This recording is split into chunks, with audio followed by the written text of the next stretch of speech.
Arjuno, aku datang. Loh, mana mas? Kok ndak ada?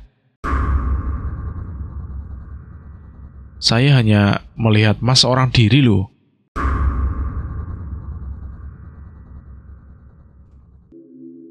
Assalamualaikum warahmatullahi wabarakatuh. Jumpa lagi di Lentera Hitam.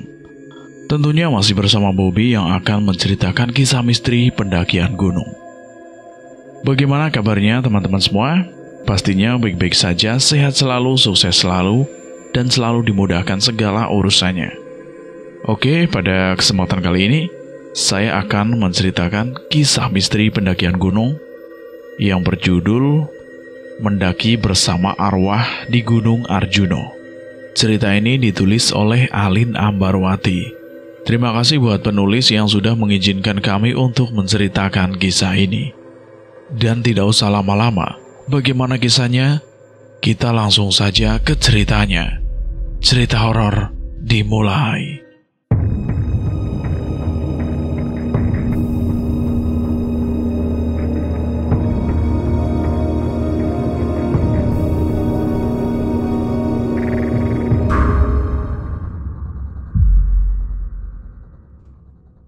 Gunung Arjuno. Dari namanya saja, kita sudah bisa tahu sebagaimana gagahnya gunung tersebut, dan tergambar secara jelas dari nama yang melekat pada dirinya. Gunung yang terletak di perbatasan Kota Batu, Kabupaten Malang, dan Kabupaten Pasuruan, berada di bawah pengelolaan Taman Hutan Raya Raden Surjo. Jawa Timur ini memiliki banyak kisah misteri yang sudah bukan menjadi rahasia publik lagi.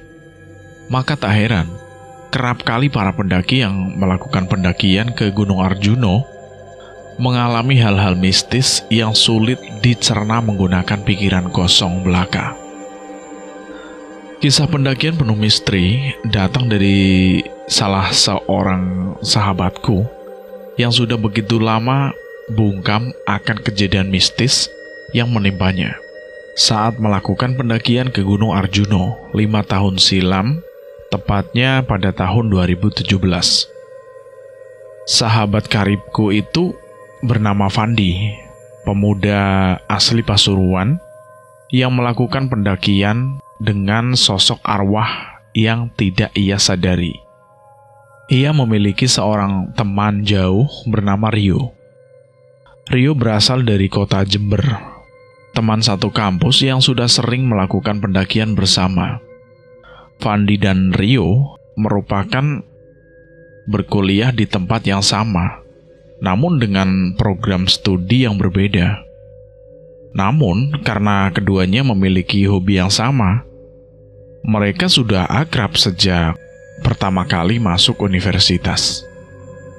Saat liburan panjang tiba, keduanya berencana melakukan pendakian bersama, dan hanya 2 orang saja, sebab mereka tidak ingin terlalu banyak personel, khawatir hal tersebut akan merepotkan keduanya. Mereka berencana melakukan pendakian di bulan Januari, tepat setelah tahun baru 2017, karena keduanya pulang ke tanah halaman masing-masing saat liburan. Mereka pun memutuskan untuk bertemu di base camp Arjuno via Tretes yang ada di Kabupaten Pasuruan, Jawa Timur. Tepatnya di Tretes, Pandaan, Pasuruan, keduanya sudah saling tahu perjalanan menuju base camp. Hingga untuk lebih menghemat waktu, mereka pun memutuskan bertemu secara langsung di base camp pendakian.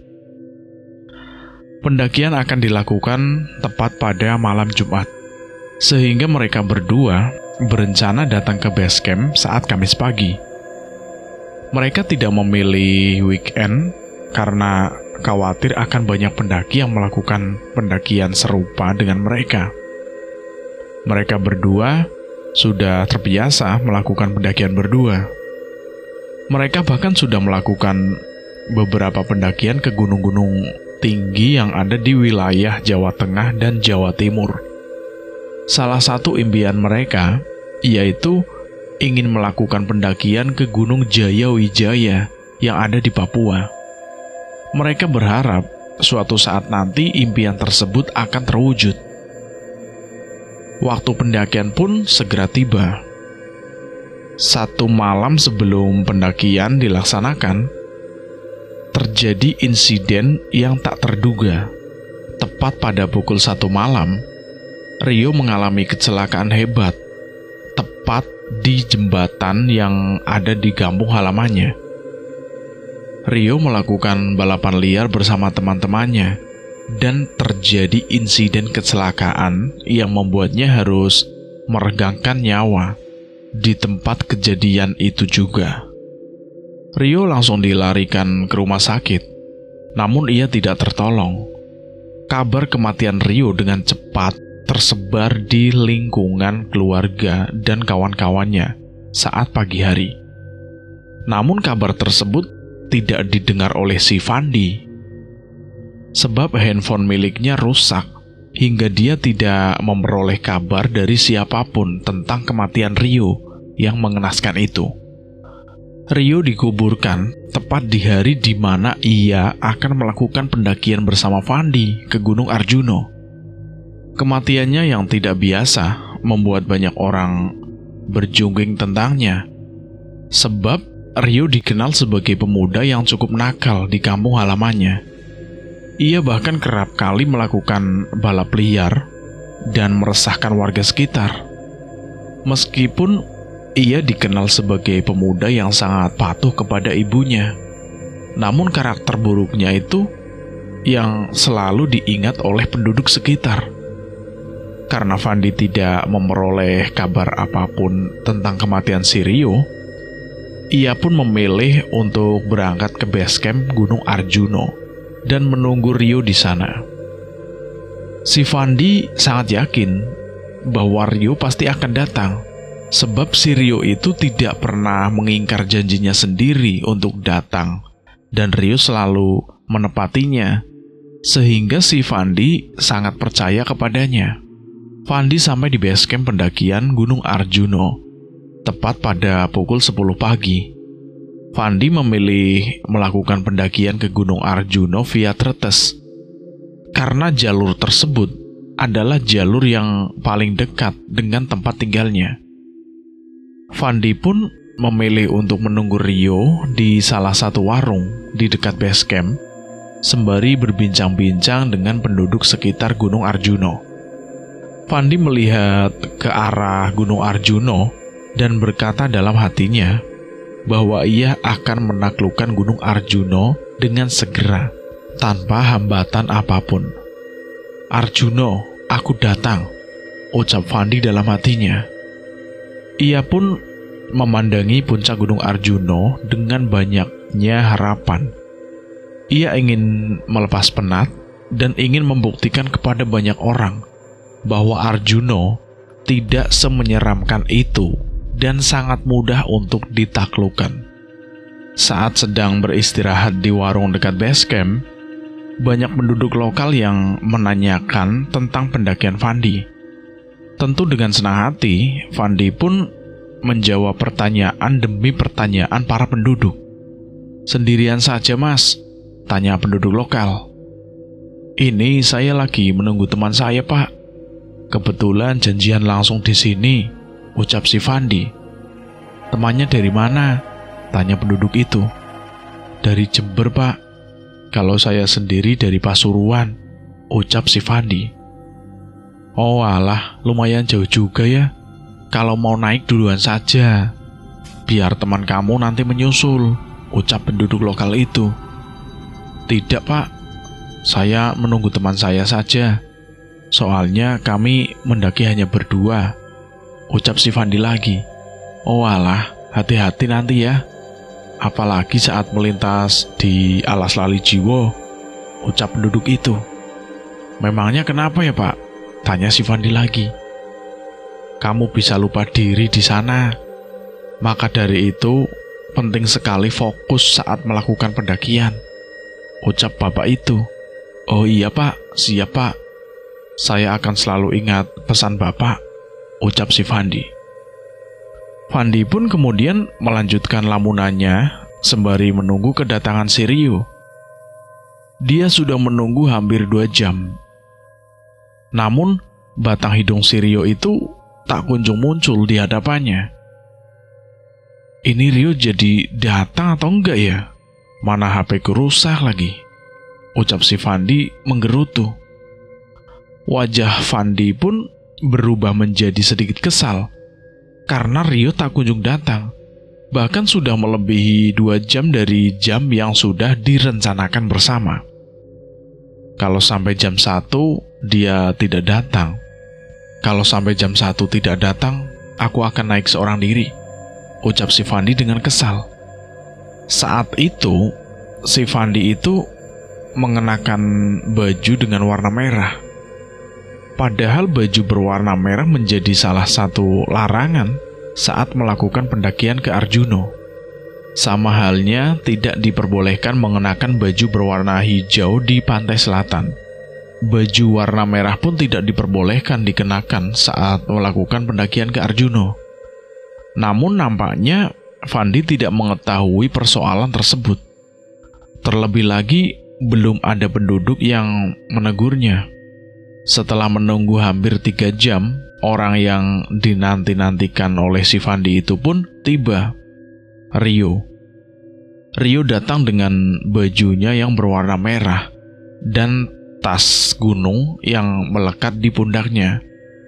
Entah sosok siapa yang datang menghampiri si Fandi. Sebab pada faktanya, Rio di hari itu sedang dikebumikan oleh keluarganya. Namun Fandi tidak tahu, bahkan tidak menyadari kalau sosok yang datang mendekat ke arahnya bukanlah Rio, sahabat karibnya itu, melainkan arwah Rio yang belum tenang karena belum memenuhi janjinya kepada si Fandi. "Kamu kemana saja, yuk?" tanya si Fandi. "Aku sudah lama loh menunggu kamu di sini, hampir 3 jam. Hampir saja aku naik sendirian, yuk," ucap si Fandi.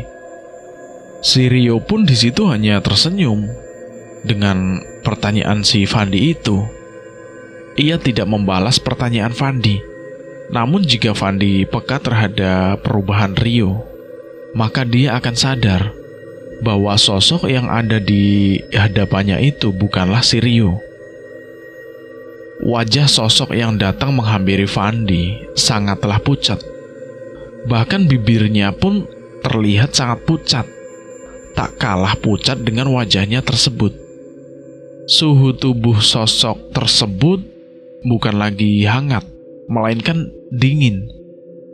Namun, si Fandi sama sekali tidak curiga dan bertanya secara mendalam tentang perubahan fisik yang terlihat dari sosok Rio itu. "Ya udah, daripada aku makin mengomel, lebih baik kita registrasi terlebih dulu saja," ucap si Fandi. Lagi dan lagi, Rio pun hanya menjawab ajakan Fandi dengan anggukan kepalanya yang nampak terlihat aneh.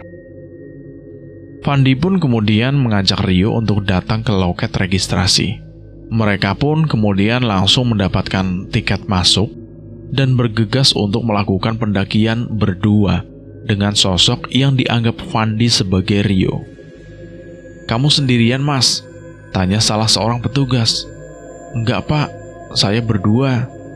"Saya minta tiket 2 ya," ucap si Fandi. "Mana teman kamu?" tanya petugas lagi. "Ini di belakang saya." "Sudah, Pak, saya tidak punya waktu banyak karena hari sudah mau sore. Saya ingin bergegas melakukan pendakian," ucap si Fandi. Tanpa Fandi sadari bahwa pertanyaan tersebut muncul karena petugas loket tidak melihat sosok Rio di belakang si Fandi, sehingga hal tersebut menimbulkan pertanyaan. Sebab petugas loket khawatir kalau Fandi melakukan pendakian seorang diri. Hal tersebut sangatlah berbahaya bagi si Fandi. Bukan hanya menanyakan keberadaan Rio, petugas tersebut pun menyinggung warna baju yang Fandi kenakan. Sebab saat itu Fandi sedang mengenakan baju berwarna merah. Sedangkan ada pantangan di Gunung Arjuno bahwa para pendaki dilarang menggunakan pakaian atau hal-hal yang berwarna dengan warna merah. Sebab hal tersebut bisa mendatangkan malapetaka. Masnya yakin mau naik pakai baju itu? Tanya si petugas base camp. Memangnya kenapa ya Pak? Tanya si Fandi. Apa kamu pernah mendengar rumor bahwa saat naik ke Gunung Arjuno diusahakan untuk menghindari penggunaan warna merah? Tanya petugas itu cenderung sulit. Saya belum pernah mendengar rumor tersebut, Pak. Memangnya hal itu masih berlaku sampai sekarang, Pak? Tanya si Fandi. Ya, tentu saja berlaku, Mas. Jadi kalau saya boleh sarankan ya, lebih baik Masnya itu berganti pakaian terlebih dahulu, supaya Mas terhindar dari malapetaka. Bukannya mencegah itu lebih baik ya, daripada menunggu terjadi sesuatu yang buruk, ucap si petugas itu. Saya yakin Pak, tidak akan terjadi hal buruk kok. Lagian teman saya juga mengenakan baju berwarna merah, sama seperti saya Pak, ucap si Fandi. Ya udah, jika Mas tetap kekeh, yang terpenting saya sudah memberitahukan kepada Masnya, ucap petugas tersebut nampak kesal. Jujur, Fandi memang cenderung sulit menerima hal-hal yang berkaitan dengan tahayul. Ia akan percaya jika ia sendiri yang membuktikan omongan-omongan warga, bukan hanya sekedar informasi dari mulut ke mulut. Setelah melewati gerbang awal atau base camp, Fandi sadar bahwa sikap Rio berbeda dengan Rio yang selama ini ia kenal. Rio yang selama ini ia kenal adalah sosok yang sangat ceriwis, bahkan sosok yang tidak pernah mau berhenti bicara. Kini berubah 180 derajat, menjadi sosok yang sangat-sangat pendiam. Tentu hal tersebut menimbulkan banyak pertanyaan dari benak si Fandi. Ia kemudian mencoba memulai obrolan santai dengan Rio, sembari tetap berjalan menuju pos awal Gunung Arjuno ini. Kok tumben yuk, kamu diem banget, gak seperti biasanya, ucap si Fandi. Rio pun hanya menjawab pertanyaan Fandi dengan senyuman, tanpa ada balasan kalimat apapun. Fandi pun bertanya kepada si Rio, sebab ia masih sangat-sangat khawatir dengan kesehatan Rio. Terlebih lagi, wajahnya sangat pucat. Wajah kamu sangat pucat yuk. Apa tidak masalah melakukan pendakian dengan kondisi kamu seperti ini? Tanya si Fandi. Tidak apa-apa, ucap si Rio. Fandi merasa sangat lega setelah mendengar kalimat yang keluar dari mulut Rio. Meskipun kalimat tersebut benar-benar diucapkan secara sederhana, namun hal tersebutlah yang membuat Fandi yakin dan bertekad untuk melakukan muncak ke Gunung Arjuno. Setelah Rio menjawab pertanyaan si Fandi, kini ia pun percaya bahwa sosok saat ini yang bersamanya benar-benar Rio sahabatnya, yang biasa melakukan pendakian gunung bersama. Pendakian ini membuat Fandi sangat excited. Bahkan dia sudah tidak sabar untuk segera sampai di puncak. Padahal ia baru saja melewati gerbang awal, dan untuk sampai di puncak tentu membutuhkan waktu yang cukup lama atau waktu yang tidak sebentar. Fandi berharap tidak ada hal-hal janggal yang menimpanya. Terlebih lagi, malapetaka yang diucapkan oleh penjaga loket hanya karena persoalan memakai baju berwarna merah. Kamu percaya nggak kalau baju warna merah bisa mendatangkan malapetaka? Tanya si Fandi kepada Rio, sembari berjalan melakukan pendakian. Enggak, ucap si Rio singkat. Kan? Aku juga sama nggak percaya. Masa iya baju warna merah saja bisa menimbulkan malapetaka? Kan itu hal yang tidak masuk akal, ucap si Fandi. Iya, ucap si Rio singkat lagi. Pokoknya, sepanjang pendakian ini, kita jangan pedulikan omongan siapapun. Yang kayaknya gak masuk akal deh, itu sangat mustahil, ucap si Fandi lagi. Rio pun hanya menjawab singkat, oke. Mereka pun melakukan pendakian dengan begitu santai tanpa adanya beban. Mereka tidak mempercepat langkah mereka, sebab ingin menikmati suasana asri di gunung yang saat ini mereka daki. Mereka juga ingin mengingat setiap momen di dalam pendakian ini. Terlebih lagi, mereka sudah menunggu pendakian ini cukup lama, dari hari sebelumnya. Gunung Arjuno adalah sebuah gunung berapi kerucut istirahat di Jawa Timur. Gunung ini memiliki ketinggian 3.339 meter di atas permukaan laut. Gunung Arjuno terletak di perbatasan Kota Batu, yaitu Kabupaten Malang dan Kabupaten Pasuruan, yang berada di bawah pengelolaan Taman Hutan Raya Raden Surjo. Gunung Arjuno merupakan gunung tertinggi kedua di Jawa Timur, setelah Gunung Semeru, serta menjadi yang tertinggi keempat di Pulau Jawa. Biasanya gunung ini dicapai dari 3 titik pendakian yang cukup dikenal, yaitu dari Lawang, Tretes, dan Batu. Nama Arjuno berasal dari salah satu tokoh pewayangan Mahabharata, yaitu Arjuna. Jalur pendakian via Tretes terkenal berat karena hanya menyediakan trek menanjak dan berbatu. Jalur Tretes adalah jalur pendakian Gunung Arjuno via jalur utara gunung. Jalur ini banyak dikatakan orang sebagai jalur terberat pendakian Gunung Arjuno, lebih berat dari jalur yang lain seperti jalur Lawang dan jalur Purwosari. Namun Fandi dan Rio memilih melakukan pendakian via Tretes karena jalur tersebut sangat dekat dengan tempat tinggal si Fandi.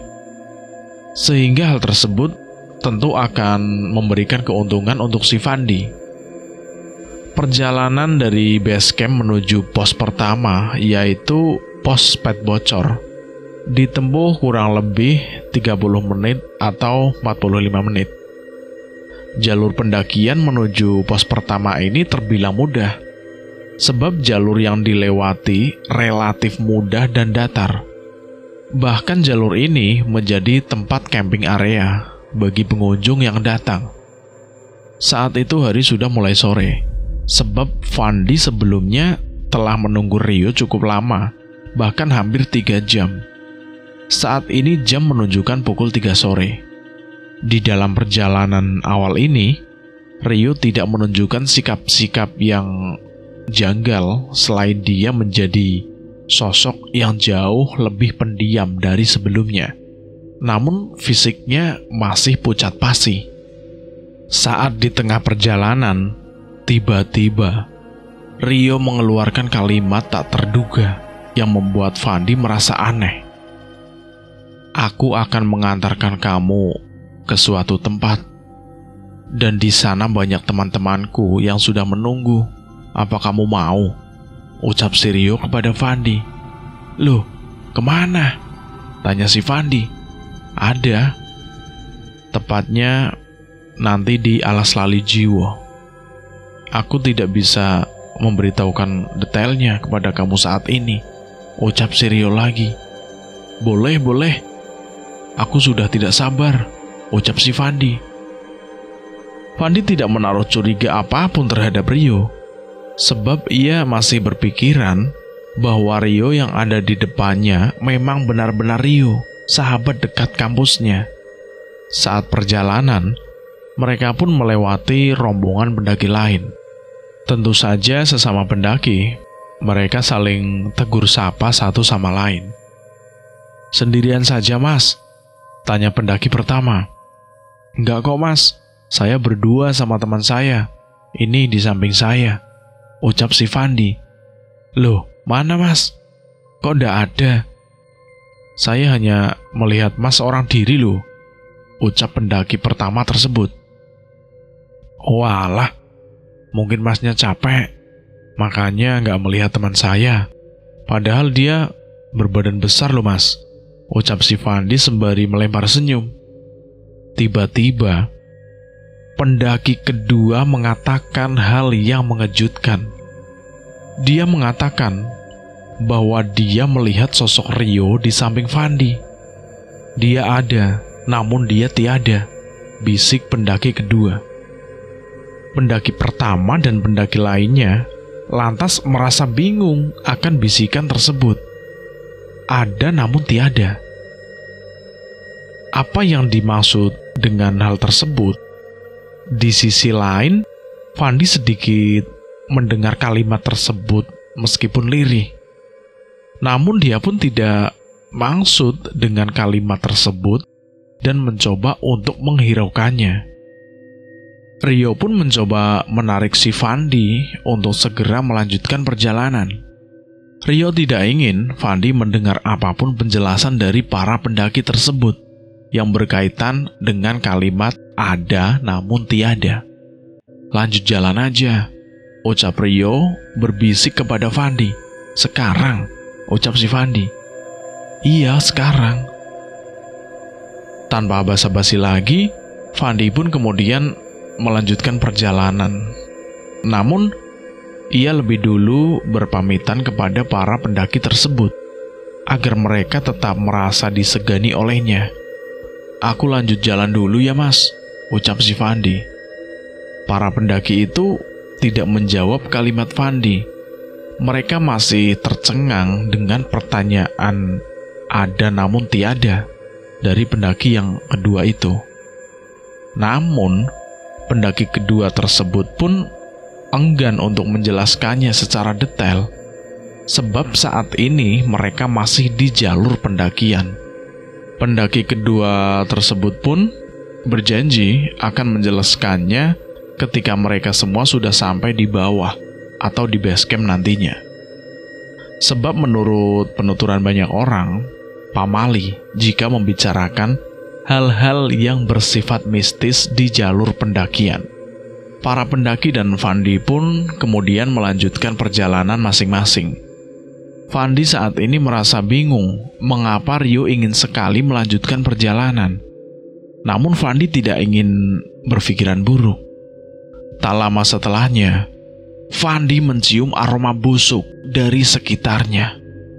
Aroma tersebut seperti aroma bangkai, benar-benar mengganggu penciumannya.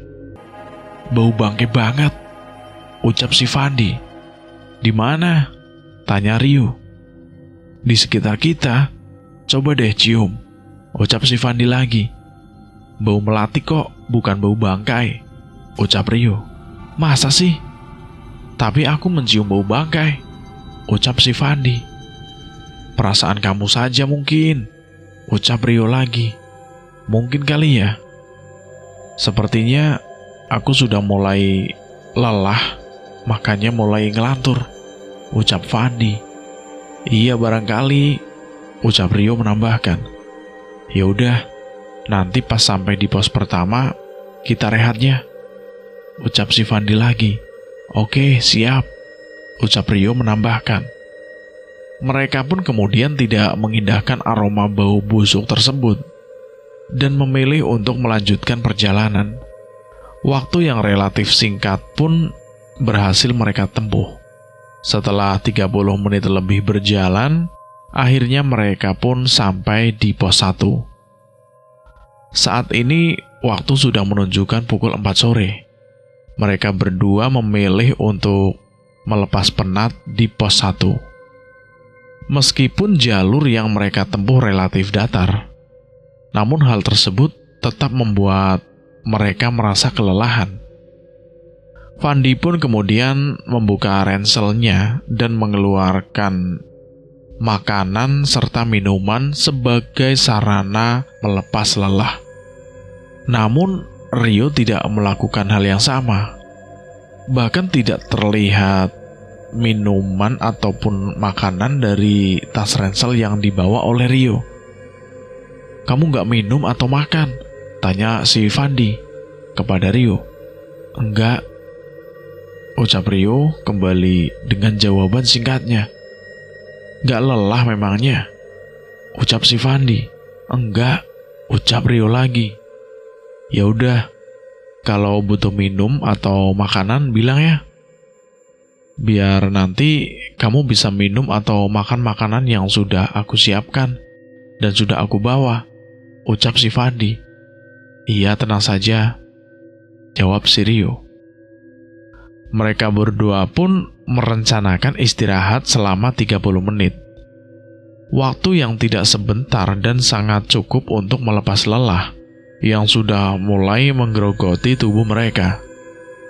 Namun, rasa lelah tidak nampak dalam diri si Rio. Ia benar-benar tidak menunjukkan ekspresi lelah atau lainnya.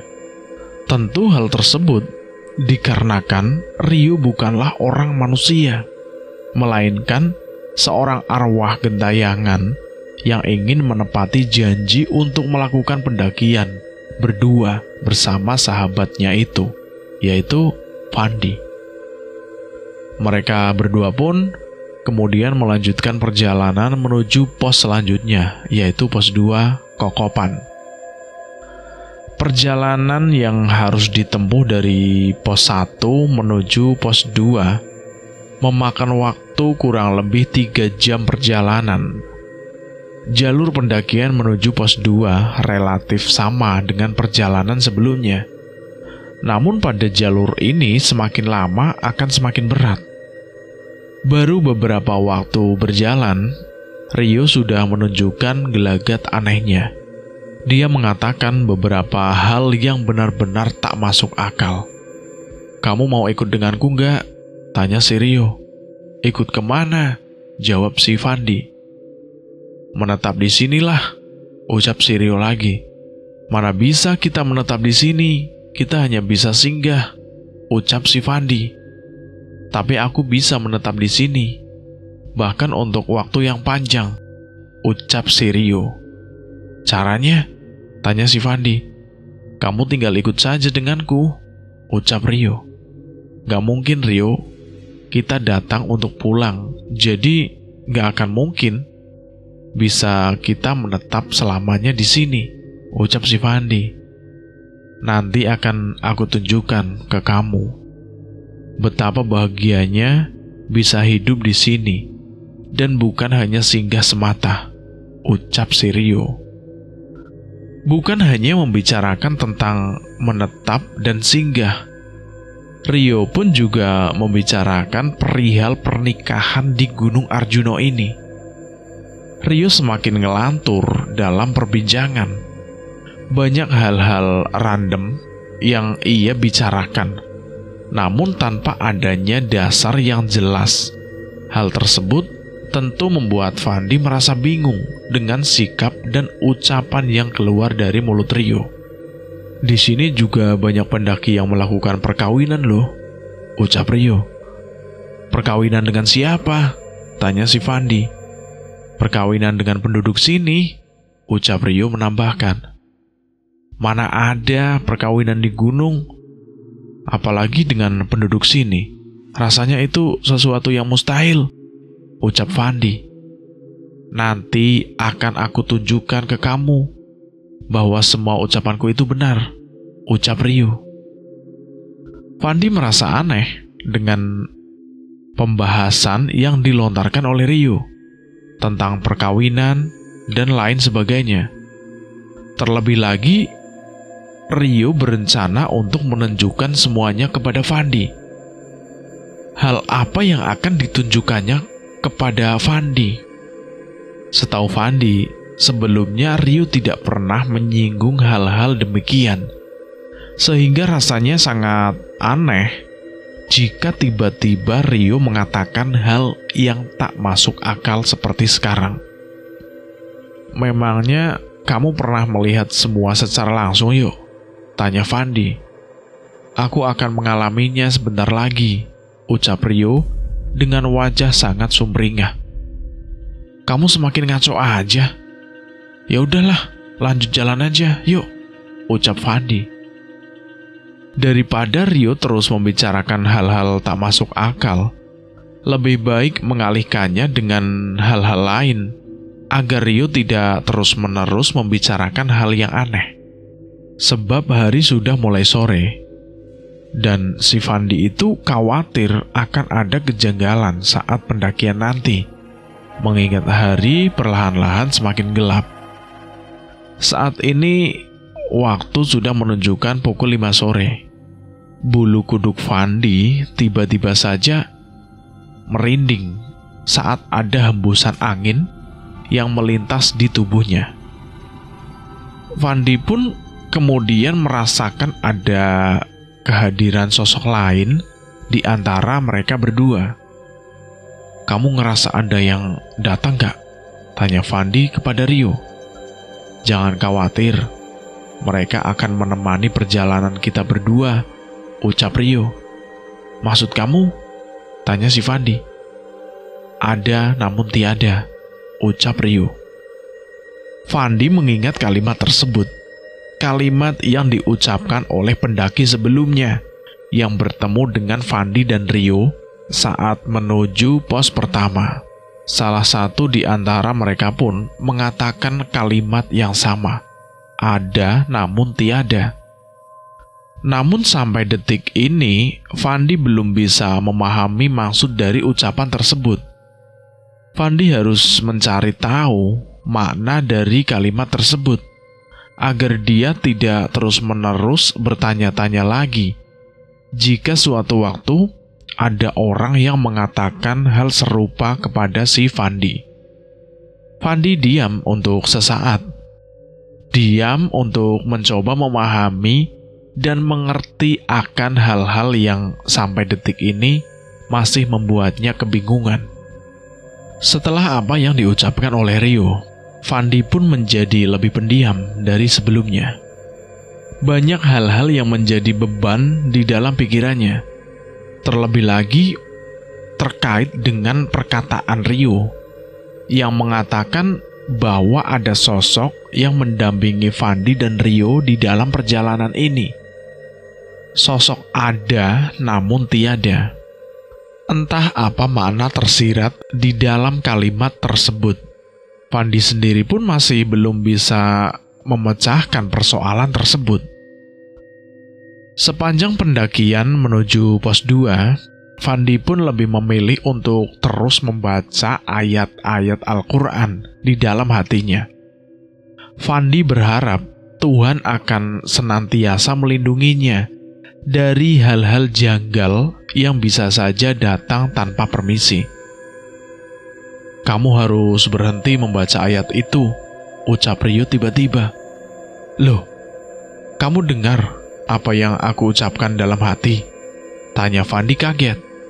"Tentu, berhenti melantunkannya jika kamu ingin selamat," ucap Rio. "Loh, memangnya kenapa?" tanya Fandi lagi. "Mereka di sini tidak suka," ucap Rio. "Mereka siapa?" tanya Fandi lagi. "Mereka yang menetap di tempat ini," ucap si Rio. Fandi pun kembali dengan lamunannya. Semakin lama ia melakukan pendakian bersama Rio, semakin banyak pula hal-hal yang membuatnya merasa bingung. Rio yang saat ini sedang bersamanya seperti bukan Rio yang ia kenal. Setelah 1 jam berlalu, waktu pun kini menunjukkan pukul 6 sore.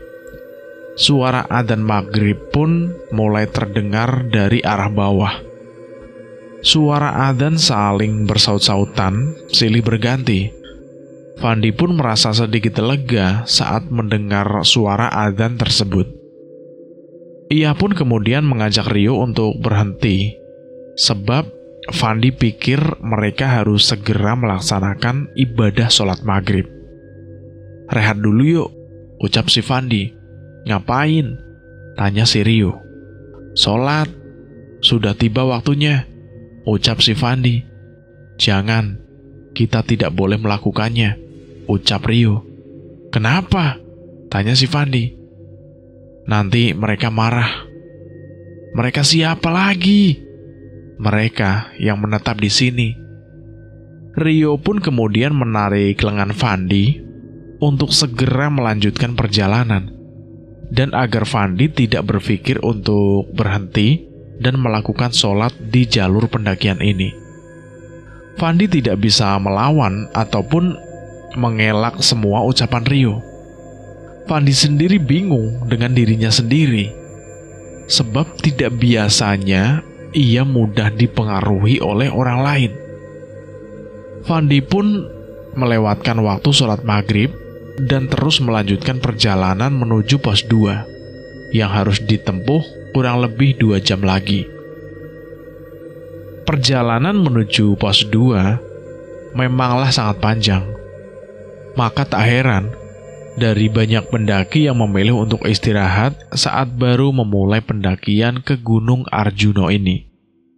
Tak lama setelahnya, terdengar teriakan seorang perempuan yang terdengar tak jauh dari tempat Fandi dan Rio saat ini. "Kamu dengar suara teriakan gak?" ucap si Fandi. "Aku gak dengar," ucap Rio. "Coba perhatikan lagi dengan seksama," ucap Fandi lagi. Rio pun kemudian mencoba mengamati sumber suara yang diucapkan oleh Fandi. Kali ini, ia benar-benar tidak mendengar suara teriakan siapapun. Terlebih lagi, suara teriakan perempuan yang dimaksud oleh si Fandi. "Aku sudah mencoba mengamatinya, tapi aku tidak mendengar juga," ucap si Rio. "Kamu yakin?" "Yakin, gak ada siapa-siapa," jawab si Rio lagi.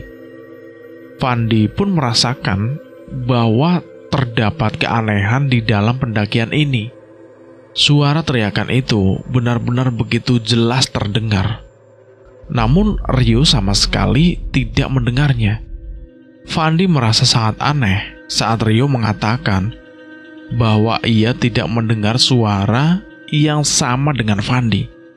Fandi pun kemudian memilih untuk beristirahat sejenak selain untuk melepas penat. Fandi pun juga ingin memastikan bahwa seseorang yang ia dengar benar-benar berada tak jauh dari dirinya saat ini. Saat Fandi dan Rio memutuskan untuk menjeda perjalanan mereka, suara teriakan perempuan itu pun hilang seketika bersama dengan berhentinya langkah kaki mereka di jalur pendakian menuju pos 2. Tentu hal tersebut membuat Fandi bertanya-tanya tentang siapa yang mencoba mempermainkannya hingga membuatnya menjadi bingung seperti saat ini. Setelahnya, ia pun bertekad untuk tidak lagi mengindahkan suara-suara yang ia dengar. Terlebih lagi, itu suara sosok yang belum dikenal olehnya. "Gimana, Van?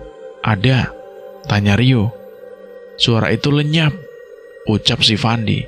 "Kok bisa, Van?" "Aku sendiri pun tidak tahu yuk tentang hal ini," ucap si Fandi. "Ya udah, kita mau tetap berhenti atau lanjut menuju pos 2, ucap si Rio. "Rehat dulu sebentar, aku ingin melepas dahaga." "Ya udah, oke." Karena dahaga yang tidak lagi ia singkirkan, akhirnya Fandi pun memutuskan untuk berhenti guna meminum minuman yang telah dibawa olehnya. Tak hanya itu, ia pun juga menyempatkan diri untuk menyantap snack yang sudah ia bawa untuk bekal dalam pendakian ini. "Jangan terlalu cemas," ucap Rio spontan. "Memang kamu tahu jika aku mencemaskan sesuatu hal," ucap si Fandi. "Tentu saja tahulah dari sikap yang kamu tunjukkan," ucap si Rio. "Oh alah, seharusnya kamu jadi dukun saja, meramal segala hal yang berkaitan dengan manusia," ucap si Fandi. "Hah, tidak mungkin, Van. Apa yang tidak mungkin? Semuanya bisa menjadi mungkin," ucap si Fandi. Rio pun hanya terdiam setelahnya. Banyak sekali hal yang dialami oleh Fandi hanya karena pendakian ini. Tekad Fandi begitu kuat. untuk menaklukkan puncak Arjuna. Sehingga permasalahan apapun, ia selalu berusaha untuk menuntaskannya. Setelah beberapa saat beristirahat, mereka pun kemudian mencoba untuk melanjutkan perjalanan yang hanya tinggal 1 jam lagi untuk sampai di pos 2. Saat ini hari sudah petang. Di saat istirahat, Fandi pun mencoba mendekat ke arah Rio, sebab ia merasa ada sesuatu yang janggal dalam diri Rio. "Rio, bolehkah aku bertanya?" tanya si Fandi. "Tentu saja boleh, ada apa?" "Apa tujuanmu melakukan pendakian ini?" tanya Fandi. "Semula tujuanku adalah puncak Arjuna, namun kini berubah," ucap Rio. "Berubah menjadi apa?" tanya Fandi lagi. "Tujuanku berubah. Kali ini aku hanya ingin menemanimu," ucap Rio. "Apa semua karena aku?" tanya Fandi. "Benar. Aku ingin menepati janjiku kepadamu. Mungkin ini untuk terakhir kali," ucap si Rio. "Terakhir?" "Iya, terakhir. Karena setelahnya, aku tidak akan naik lagi," ucap Rio lagi. Fandi pun terdiam. Lagi dan lagi, ia merasa kebingungan dengan makna yang tersirat dari ucapan yang dilontarkan oleh Rio. Terlalu banyak hal-hal tak masuk akal yang terus-menerus diucapkan Rio secara berulang-ulang. Dari mulai kalimat ada namun tiada, kalimat mereka tidak suka, menetap bukan hanya sekedar singgah, dan sekarang menemani untuk terakhir kali. Fandi benar-benar pusing dan bingung karena perkataan-perkataan dari Rio. Setelah mengetahui jawaban Rio tentang tujuannya melakukan pendakian ini, dan hal tersebut kemudian membuat Fandi semakin bingung. Ia pun memilih untuk kembali melanjutkan perjalanan dan membuang jauh-jauh pikiran buruknya tentang Rio ataupun tentang pendakian ini. Ia kemudian berpikir tentang bagaimana cara yang baik agar bisa menikmati setiap jengkal pendakian yang ia lakukan saat ini, sebab ia tidak ingin lelahnya sia-sia. Sejak saat itu, Fandi pun berusaha untuk memaklumi segala hal yang terjadi. Pos 2 kini sudah berada di depan mata. Ia memutuskan untuk tidak beristirahat setelah sampai di pos 2, sebab ia sudah terlalu sering beristirahat. Padahal fisiknya sangatlah kuat. Ia ingin segera sampai di puncak sebelum fajar tiba, sebab ia ingin merasakan sunrise di puncak Gunung Arjuna. Ia pun menyampaikan keinginannya tersebut kepada Rio. "Aku ingin bisa menikmati sunrise di puncak Arjuna," ucap si Fandi. "Itu persoalan mudah. Namun, aku pikir bukan saat ini kamu bisa menikmatinya," ucap Rio. "Memangnya kenapa nggak bisa saat ini?" tanya Fandi lagi. "Terlalu banyak hal yang mengintaimu, dan rasanya kamu akan kesulitan untuk sampai," ucap si Rio. "Kan kita bisa mengusahakannya berdua, Rio," ucap si Fandi. "Nanti kamu akan tahu kebenarannya, Van," ucap si Rio lagi. Fandi pun di situ hanya terdiam. Setelahnya, ia tidak bisa lagi menjawab ucapan Rio. Yang bisa ia lakukan hanya terdiam dan kembali berjalan. Setelah 1 jam perjalanan, akhirnya mereka tiba di pos 2. Keringat sudah mengucur deras melewati pelipis wajah Fandi. Nafasnya pun sudah mulai terengah-engah. Namun anehnya, hal serupa tidak dialami oleh Rio. Hampir sekujur tubuh Rio tidak mengeluarkan keringat sekalipun. Bahkan nafas Rio sangat-sangat stabil, layaknya seorang yang sedang tidak melakukan pendakian. Padahal di pendakian-pendakian sebelumnya, Rio adalah anak yang sangat mudah berkeringat. Bahkan tiap kali melakukan pendakian, ia seperti mandi keringat di sekujur tubuhnya. Namun hal tersebut tidak dialaminya saat ini. Fandi pun tidak ingin memusingkan hal sesederhana itu. Ia pun kemudian memilih melanjutkan perjalanan alih-alih beristirahat di pos 2. "Kita langsung jalan saja ya. Kita sudah terlalu sering beristirahat," ucap si Fandi. "Iya, siap," jawab si Rio. Pos 3 biasa disebut sebagai pos pondokan. Perjalanan yang harus ditempuh dari pos 2 menuju pos pondokan memakan waktu kurang lebih 5 jam. Lebih lama dari perjalanan sebelumnya.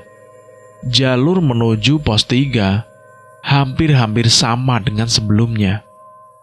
Alasan pos 3 disebut dengan pondokan, yaitu karena di tempat ini banyak pondok-pondok alias rumah untuk menampung hasil tambang.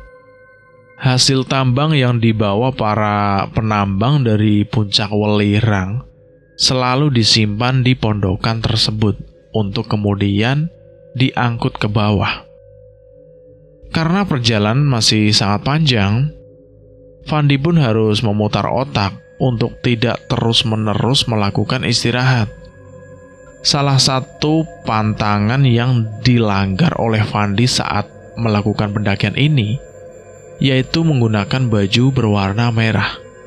Selain itu, juga Fandi melakukan sebuah kesalahan lagi, yaitu ia melakukan pendakian dengan jumlah ganjil, yaitu hanya dirinya sendiri. Ia tidak sadar akan hal tersebut, sebab ia mengira sosok Rio yang saat ini bersamanya adalah Rio teman karibnya, bukan arwah Rio yang masih gentayangan, karena janji kepada Fandi yang belum selesai. Namun, Fandi tidak merasa jika ia melanggar pantangan-pantangan pendakian Gunung Arjuno, sehingga ia masih sangat enjoy saat melakukan pendakian. Meskipun telah banyak hal janggal terjadi padanya. Di dalam perjalanannya, tiba-tiba Fandi mendengar ada seorang membisikkan sebuah kalimat kepadanya. "Kamu harus pulang segera," ucap suara itu dengan begitu lirih. Fandi kaget dengan adanya suara tersebut, sehingga ia refleks menjawabnya dengan nada gemeteran. "Siapa kamu?" ucap si Fandi gemeteran. Fandi pun kemudian mencari-cari sumber suara tersebut. Di sekitarnya tidak ada siapapun selain Rio. Suara tersebut benar-benar membuatnya merinding seketika. Sebab tidak ada perwujudan dari suara yang memintanya untuk pulang dengan segera. Tentu hal tersebut membuat perasaan Fandi benar-benar campur aduk. Fandi terus kebingungan mencari sumber suara tersebut. Ia mencoba mencarinya ke tepi kanan ataupun kiri, ke jalur pendakian yang saat ini ia lewati. "Kenapa, Van?" tanya si Rio. "Ada bisikan yang meminta aku untuk pulang," ucap si Fandi. "Mungkin itu hanya perasaan kamu saja kali," ucap si Rio. "Tidak mungkin, suara itu benar-benar jelas.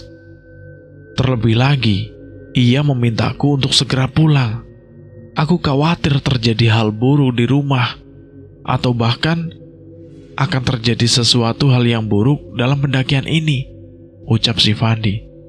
"Tidak mungkin, Van. Tapi bisikan itu mungkin saja pertanda, Rio," ucap si Fandi lagi. "Lalu kamu akan pulang sekarang?" tanya si Rio. "Tidak mungkin juga jika kita harus pulang sekarang. Perjalanan kita masih panjang," ucap si Fandi.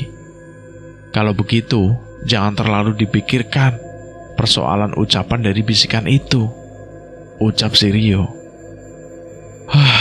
Aku akan berusaha tidak mengindahkan kalimat itu, ucap si Fandi.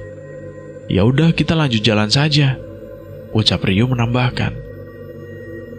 Meskipun perasaannya masih begitu bimbang, namun Fandi berusaha sebisa mungkin untuk mengikuti ucapan Rio yang lebih masuk akal dibandingkan bisikan tersebut. Bisikan itu datang tiba-tiba dan tidak terlihat siapa yang memberikan bisikan tersebut.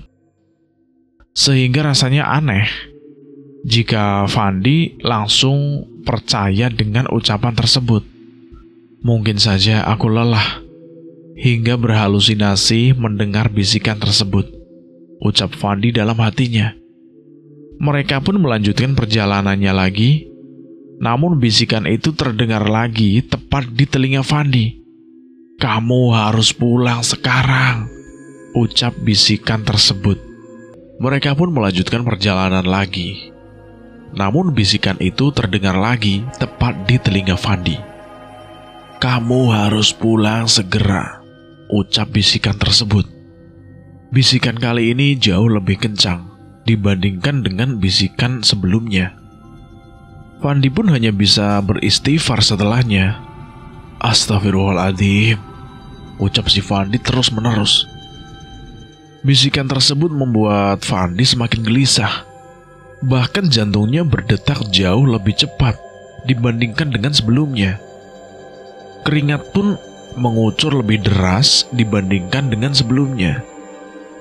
Hal tersebut menandakan bahwa si Fandi itu merasa tidak nyaman dengan adanya bisikan tersebut. Bahkan karena bisikan itu, Fandi tidak bisa berkonsentrasi saat berjalan. Hal tersebut mengakibatkan Fandi berkali-kali tersandung oleh akar pohon yang menonjol di atas tanah. Fandi mengalami kepanikan yang tidak biasa. Ia kemudian meminta si Rio untuk menghentikan pendakian sementara waktu. Ia ingin membuat pikiran dan tubuhnya rileks terlebih dahulu.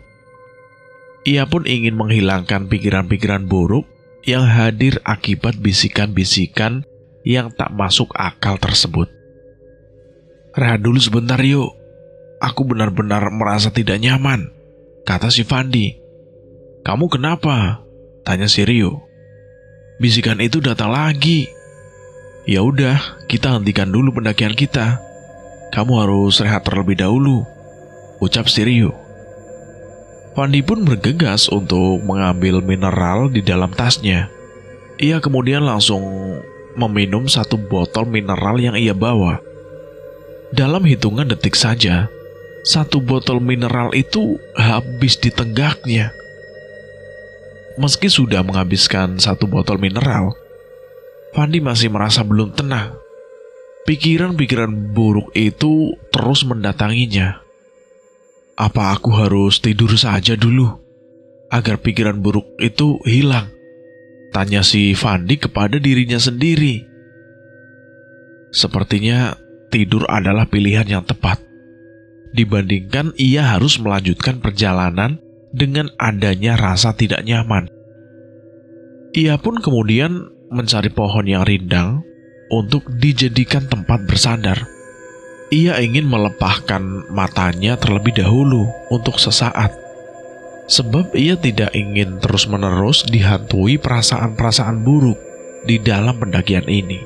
Fandi pun kemudian membicarakan tentang kegelisahannya kepada Rio dan keinginannya untuk bisa tertidur terlebih dahulu agar pikirannya dapat kembali fresh dan dia lebih nyaman saat melakukan pendakian nantinya. Rio, aku harus tidur lebih dulu, sebab pikiranku sudah sangat kacau ini, kata si Fandi. Ya udah, biarkan aku tetap terjaga di sini, ucap si Rio. Ya udah, oke, saya tidur dulu ya, ucap si Fandi lagi. Fandi pun kemudian tertidur dengan alas adanya. Sementara si Rio memilih untuk tetap terjaga. Saat Fandi tertidur, terlihat Rio seperti sedang berkomunikasi dengan beberapa makhluk yang dilihatnya di sana.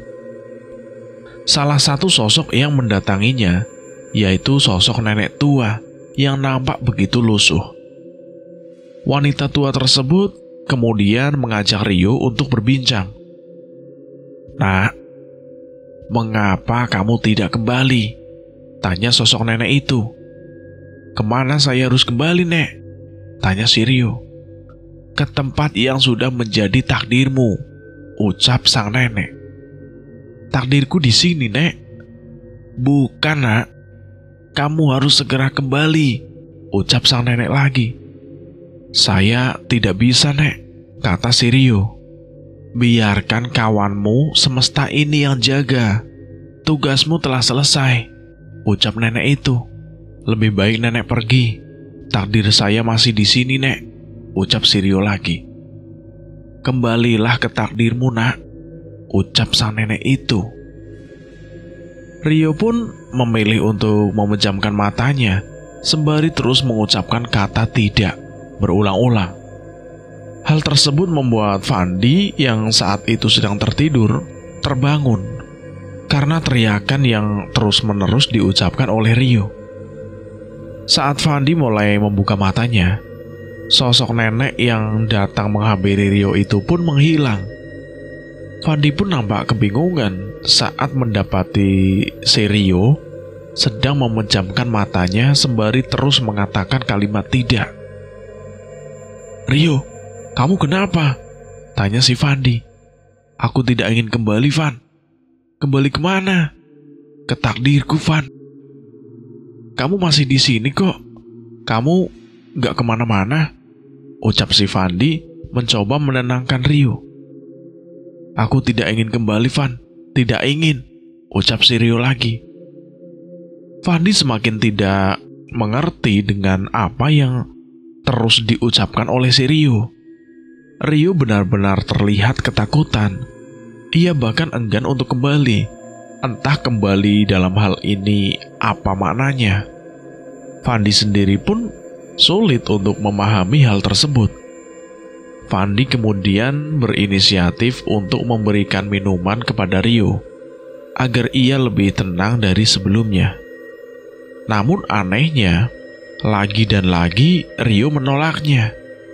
Sepanjang pendakian ini, Rio sama sekali belum pernah minum air sedikit pun.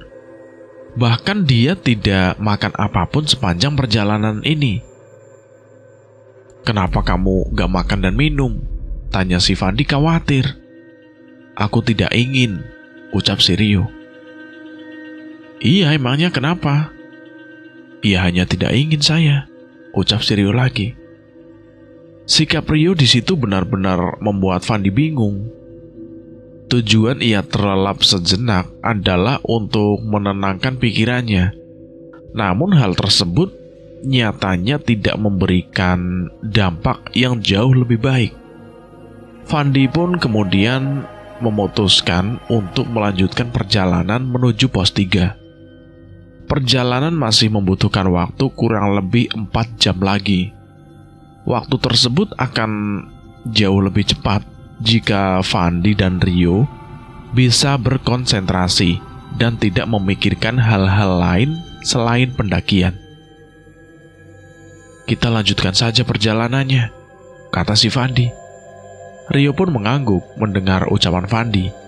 Mereka berdua pun kemudian melanjutkan perjalanan menuju pos 3. Perjalanan menuju pos 3 ini begitu lancar. Tidak ada kejanggalan-kejanggalan yang terjadi. Bahkan di dalam perjalanan ini mereka sempat bertemu dengan beberapa kelompok pendaki yang memiliki tujuan serupa dengan mereka. Namun mereka berdua juga sempat bertemu dengan kelompok pendaki yang berpenampilan sangat berbeda dengan pendaki pada umumnya. Kelompok yang mereka jumpai ini beranggotakan 3 orang. Ketiganya itu memakai jubah berwarna putih. lengkap dengan sorban yang melingkar di leher mereka. Ketiganya tidak memakai jaket ataupun pelindung lainnya. Namun anehnya, mereka seakan-akan tidak merasakan hawa dingin di gunung ini. Padahal saat itu malam hari, dan di sini terasa dingin sekali. Mereka pun terlihat sangat ramah kepada si Fandi. Bahkan mereka lebih dulu menyapa Fandi dengan senyum yang merekah di wajah mereka. "Sendirian saja, Mas?" tanya pendaki berjubah putih itu. "Enggak, Mas, saya berdua," ucap si Fandi. Lagi dan lagi, pendaki yang menegur Fandi tidak melihat sosok Rio yang berada di sampingnya. Seolah-olah sosok Rio dianggap tidak ada. "Mau kemana, Pak? Kok nggak pakai jaket?" tanya si Fandi. "Mau ke petilasan," ucap pendaki tersebut. "Ngapain, Pak, ke sana?" tanya si Fandi penasaran. "Berdoa, Mas." "Bertiga saja, Pak. Memangnya boleh mendaki dalam jumlah ganjil?" tanya si Fandi. "Tidak apa, yang penting tetap hati-hati. Lagian kamu juga sendirian," ucap pendaki berjubah putih itu. "Saya berdua kok, Pak. Saya nggak sendirian." "Tapi saya melihat kamu sendirian." "Ya udah, kalau begitu kamu tetap hati-hati. Jangan sampai kamu lupa diri," ucap pendaki berjubah putih itu. Setelahnya para pendaki tersebut pun meninggalkan Fandi dengan pesan yang begitu menohok, yaitu Fandi diminta untuk tetap hati-hati dan tidak boleh lupa diri. Entah apa yang dimaksud oleh para pendaki berjubah putih tersebut. Memang di jalur pendakian ini banyak petilasan-petilasan sejarah yang masih tertinggal. Namun Fandi tidak pernah berpikir bahwa masih banyak orang yang memanjatkan doa di petilasan-petilasan tersebut. Konon katanya, banyak juga orang yang datang untuk melakukan pemujaan ataupun meminta pesugihan. Sehingga tidak heran jika kerap kali ada hal janggal yang terjadi di Gunung Arjuno ini. Namun, Fandi tidak ingin berpikiran sempit. Mungkin saja ada tujuan baik dari aktivitas-aktivitas yang mereka lakukan. Tidak ada yang tahu tentang hal tersebut, bukan? Maka dari itu, Fandi tidak memikirkan ucapan-ucapan pendaki berjubah putih sebelumnya. Akan tetapi hal yang masih janggal dalam pikiran Fandi, yaitu ketika para pendaki tidak mengetahui keberadaan Rio yang jelas-jelas berada di sampingnya. Tentu hal tersebut benar-benar mengganggu pikiran Fandi. "Rio, kok mereka nggak melihat kamu ya?" tanya si Fandi. "Bukan nggak melihat, mungkin saja mereka tidak sadar akan keberadaanku," ucap si Rio. "Mungkin saja, tapi ya udahlah, kita lanjut jalan saja." Mereka pun kemudian memilih untuk mempercepat langkah mereka agar mereka segera sampai di puncak. Sebab waktu terus berputar dengan begitu cepat. Tidak terasa mereka berdua sudah berjalan kurang lebih 3 jam lamanya. Itu artinya 1 jam lagi mereka akan segera sampai di pos 3. Sejauh ini perjalanan yang mereka lakukan terbilang aman dan tanpa kejanggalan apapun. Mereka pun tidak mengalami gangguan dari makhluk-makhluk gaib yang ada di Gunung Arjuno ini. Tentu hal tersebut membuat Fandi merasa lega. Itu artinya ia bisa berpikiran tenang saat ini dan menikmati keindahan jalur pendakian Gunung Arjuno di malam hari. Saat malam hari, jika dilihat dari atas, banyak sekali lampu-lampu menyala dari bawah sana.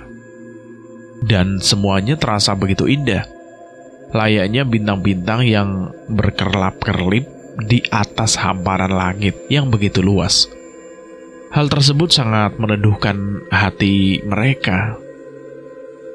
Setelah menempuh perjalanan hampir 5 jam dengan banyaknya kejanggalan yang mempersamai mereka berdua, akhirnya mereka pun sampai di pos 3. Segala lelah terbayarkan sudah. Fandi pun memutuskan untuk beristirahat, sebab dia sangat lelah di dalam perjalanan ini. Saat ini, mereka merebahkan badannya di atas tanah. Tiba-tiba, Fandi mendengar suara gamelan lengkap dengan sinden Jawa yang terdengar tak begitu jauh dari tempatnya beristirahat. Bahkan ia mendengar keramaian dari sumber suara tersebut. "Rio, kamu dengar suara gamelan gak? Dan suara keramaian?" tanya si Fandi. "Aku gak dengar apapun, sepi-sepi saja kok," ucap Rio. "Coba deh perhatiin lagi. Itu ada suara gamelan, suara sinden. Bahkan seperti ada keramaian tak jauh dari sini." "Aku gak dengar apapun." "Masa sih kamu dengar?" "Iya. Atau suara-suara itu hanya halusinasiku saja ya?" ucap si Fandi lirih. "Mungkin saja hanya halusinasimu saja, Van. Apalagi kamu terlihat sangat kelelahan," ucap si Rio. "Ya mungkin. Aku akan coba tidak mengindahkan suara-suara itu," ucap si Fandi. "Iya Van, lebih baik kamu istirahat terlebih dahulu. Apa kita mau bangun tenda saja di sini?" tanya si Rio. "Nggak perlu. Kita bangun tenda saat di Alas Lali Jiwo saja.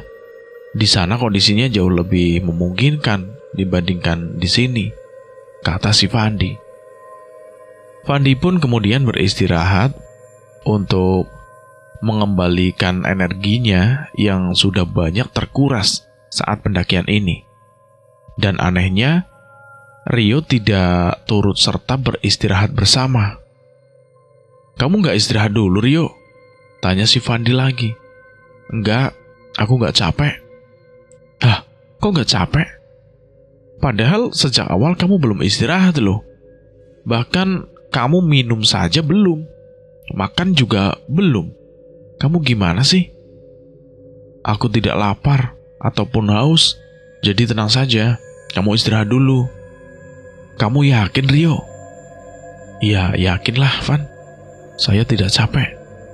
"Ya udah, saya istirahat dulu ya." "Ya, oke." Sikap Rio pun benar-benar membuat Fandi merasa sangat aneh. Sejak awal ia enggan jika diajak beristirahat. Dan bahkan sejak awal, ia bahkan tidak makan ataupun minum. Padahal pendakian ini benar-benar melelahkan dan menguras banyak waktu. Sementara itu, sebetulnya si Fandi itu masih memikirkan suara gamelan dan seisinya tersebut. Ia sangat ingin datang ke sumber suara itu, agar ia tidak lagi penasaran. Namun di sisi lain, ia takut jika hal tersebut hanyalah tipuan makhluk gaib penghuni Gunung Arjuno ini. Suara-suara tersebut bahkan tidak kunjung hilang saat Fandi hendak memejamkan matanya. Bahkan semakin lama didengarkan, dengan seksama, suara itu semakin jelas adanya. "Apa aku datangi saja ya?" tanya Fandi dalam hatinya. Namun jika ia datang dan ternyata itu hanya tipuan makhluk gaib, hal tersebut tentu akan menyulitkan hidup Fandi sendiri.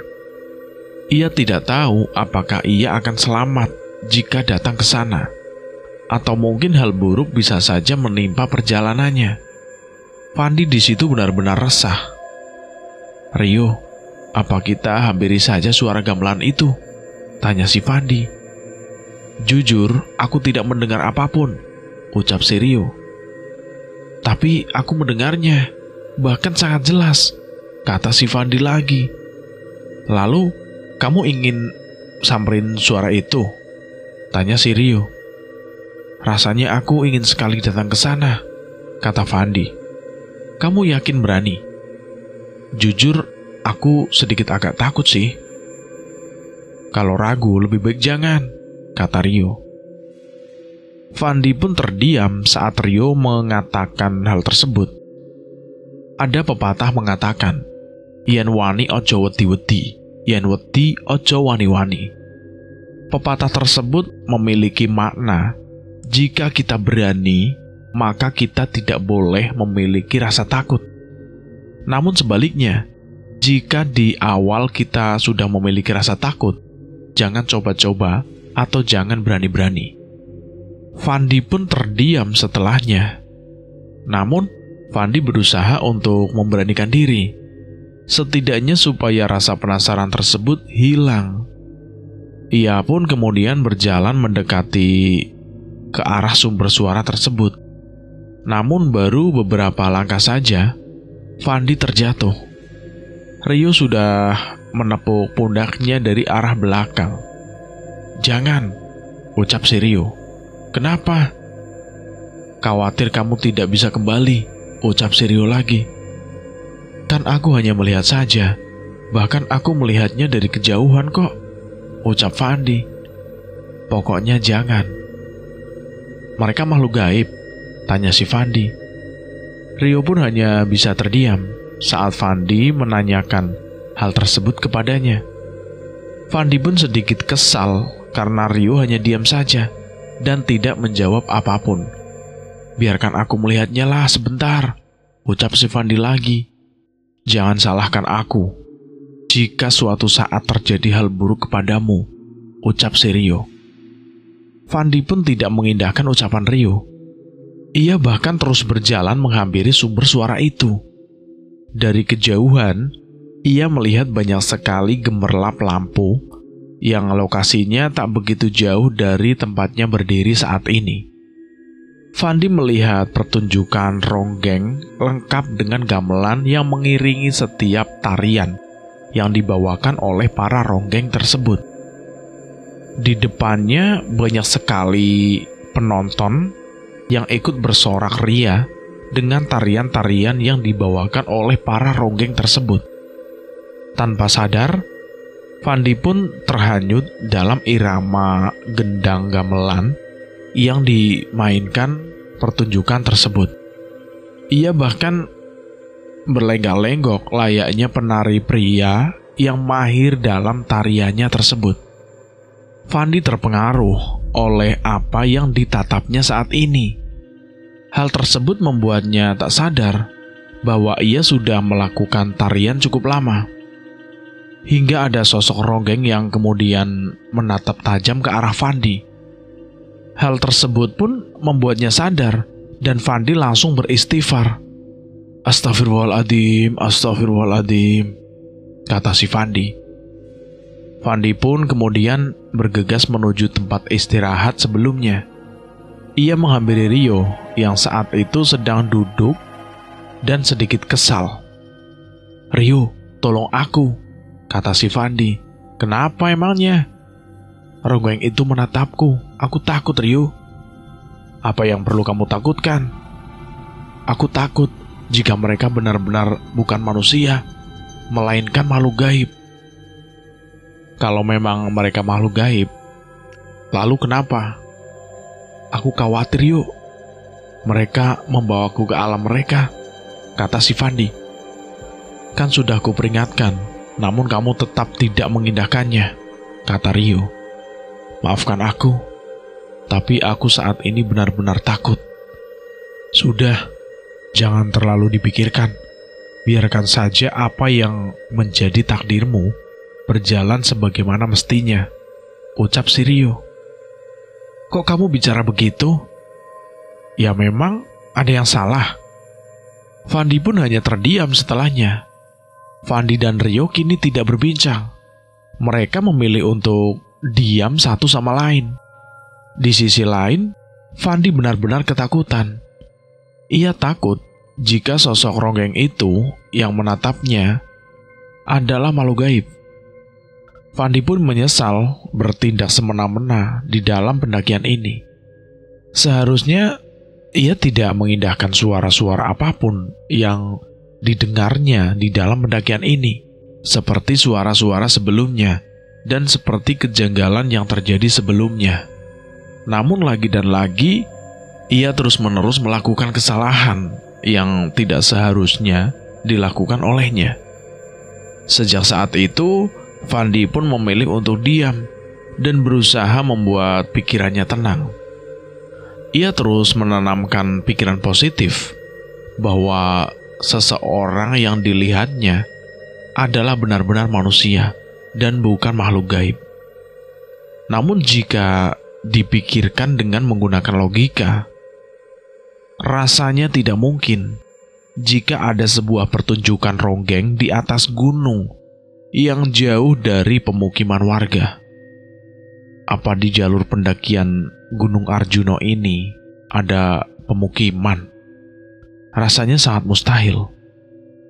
Daripada terus berpikiran buruk, Fandi pun memilih untuk menyudahi istirahatnya dan melanjutkan perjalanan menuju pos selanjutnya, yaitu pos Lembah Kidang Lali Jiwo.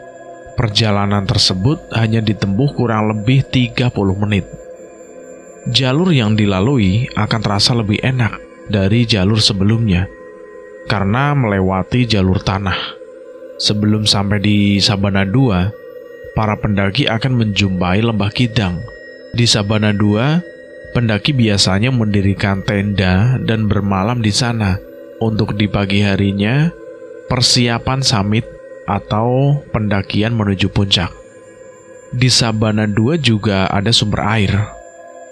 Fandi dan Rio pun berinisiatif untuk bermalam di pos tersebut dan membangun tenda sampai fajar tiba.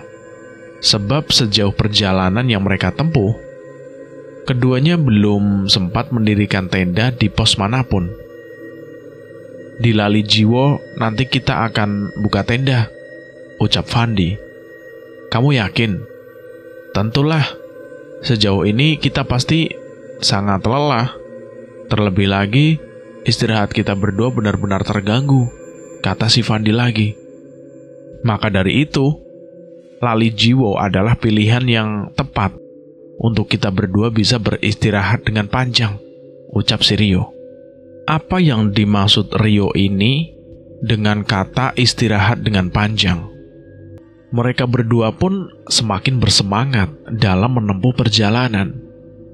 Hari semakin larut. Kini waktu sudah menunjukkan pukul jam 2 malam.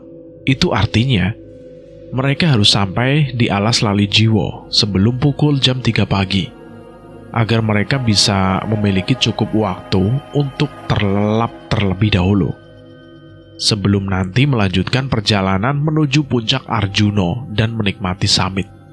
Ayo semangat, sebentar lagi kita akan sampai, kata si Fandi. Iya Van, jawab Rio.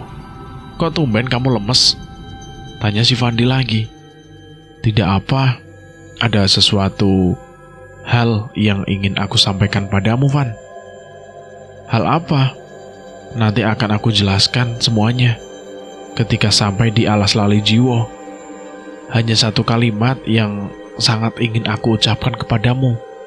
Kalimat apa yuk? Aku minta maaf. Minta maaf untuk apa emangnya? Mungkin ini akan menjadi kali terakhir kita bersama, kata si Rio. Memangnya kenapa? Kamu mau pergi jauh? Kata si Fandi. Iya. Pergi kemana? Akan aku jelaskan nanti kalau sudah di alas Lali Jiwo. Oh ya udah, kamu jangan terlalu dipikirkan. Saat ini kita harus bersenang-senang dulu, ucap si Fandi. Rio pun mengangguk setelahnya. Perjalanan menuju pos selanjutnya sangatlah ringan, sebab semua kesulitan sudah kami lewati saat perjalanan di pos sebelumnya. Sehingga perjalanan setengah jam ini memberikan kesan menyenangkan bagi Fandi. Tidak ada kejanggalan sepanjang perjalanan menuju alas Lali Jiwo. Namun Fandi pun tiba-tiba saja teringat satu hal. Teringat bahwa akan ada banyak kejadian aneh saat nanti sampai di alas Lali Jiwo.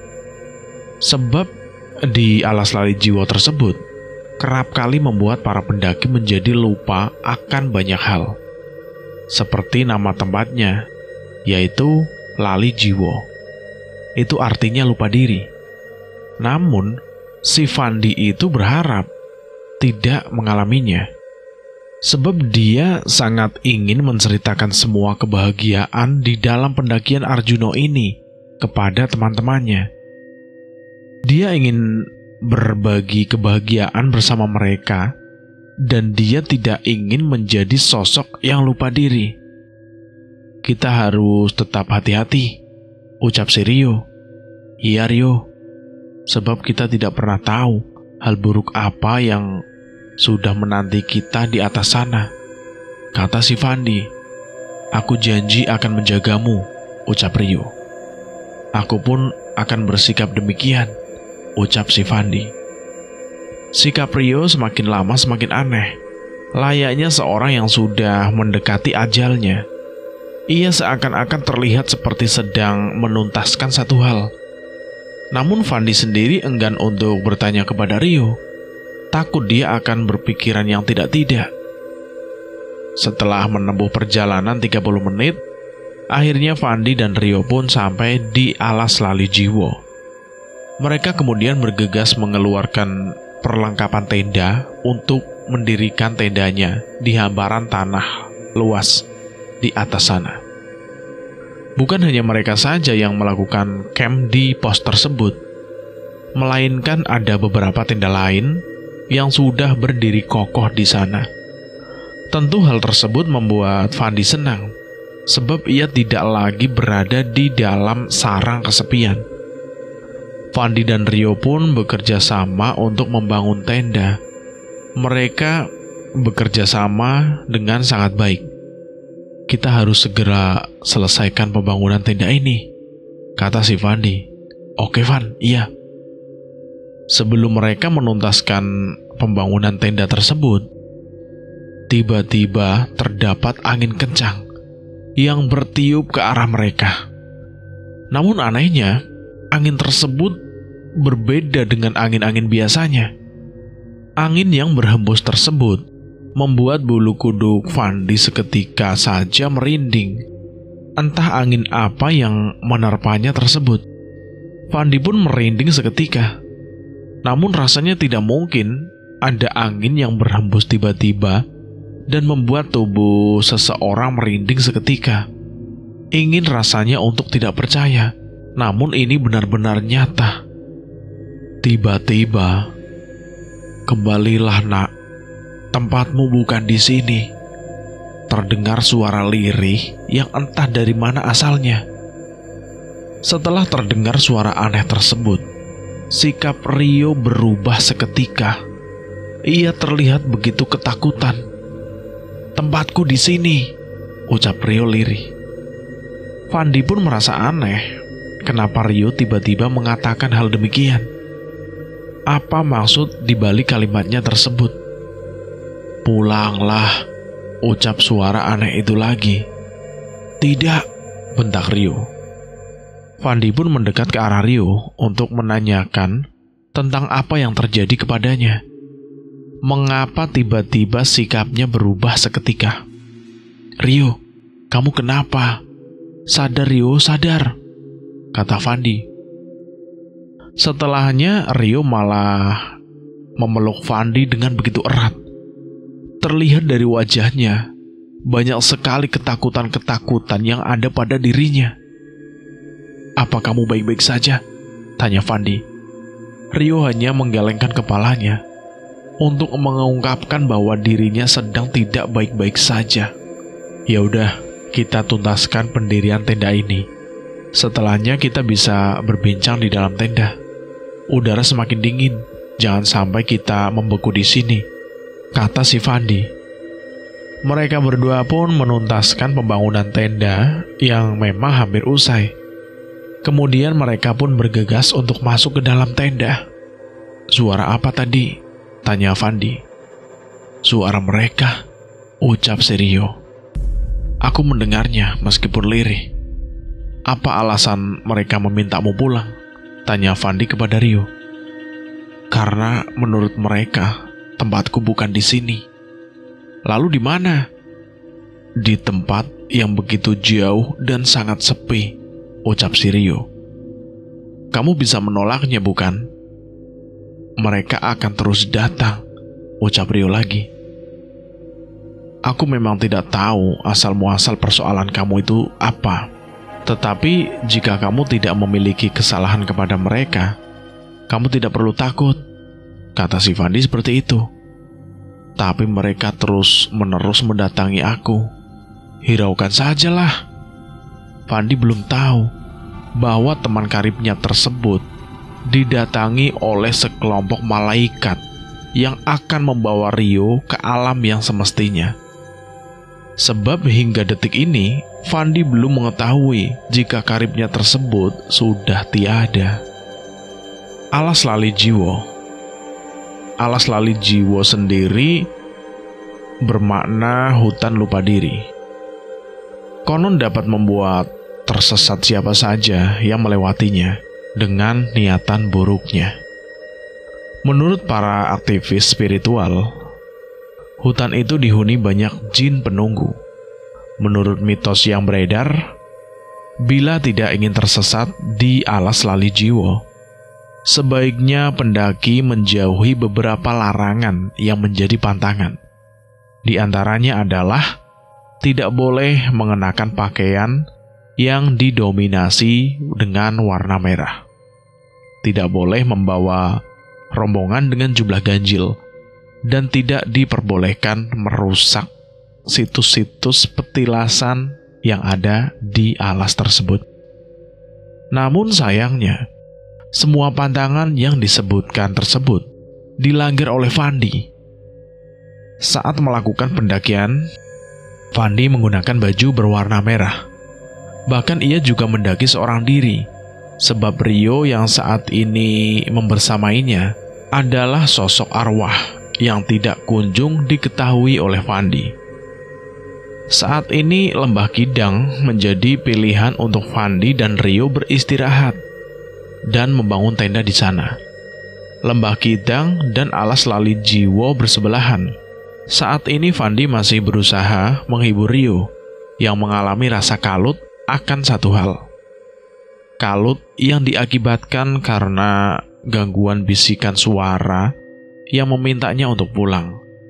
Sebelumnya aku pun mendapatkan bisikan yang sama saat masih di dalam perjalanan pendakian ini. Oleh karena itu, aku berusaha sebisa mungkin untuk membuat Rio jauh lebih tenang dibandingkan dengan sebelumnya. Sebelumnya, aku belum menceritakan ini kepadamu, Rio. Tapi aku pun mendapatkan bisikan yang sama denganmu. Bisikan itu memintaku untuk kembali agar aku bisa selamat. Namun aku tidak mengindahkan bisikan tersebut dan memilih untuk melanjutkan perjalanan bersamamu. Maka dari itu, kamu jangan terlalu dijadikan beban untuk persoalan ini, kata si Fandi. Tapi aku dan kamu itu berbeda, Van, ucap si Rio. Apanya yang berbeda?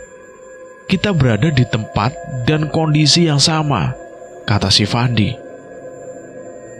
Akan aku jelaskan semuanya kepadamu segera, ucap si Rio. Kapan? Jam 3:30. Ikutlah denganku ke Alas Lali Jiwo. Akan aku ceritakan semuanya kepadamu, kata si Rio. Kenapa nggak sekarang saja? Dan kenapa harus di Alas Lali Jiwo? Tanya Fandi.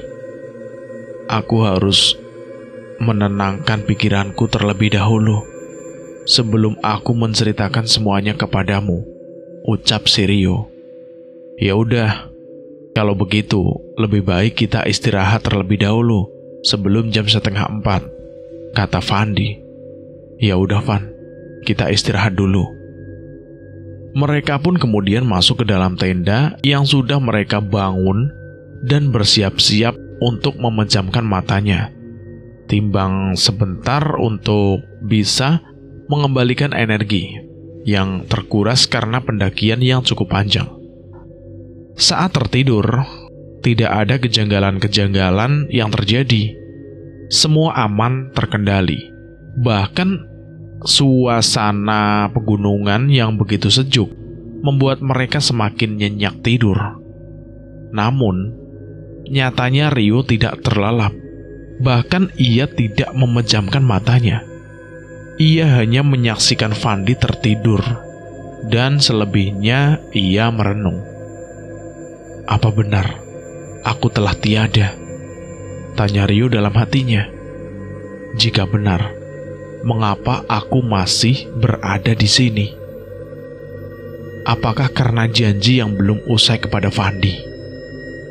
Kami merencanakan melakukan pendakian bersama, namun aku ingkar kepadanya, hingga akhirnya aku hanya bisa membersamainya dengan cara yang tak biasa, ucap Rio di dalam hatinya.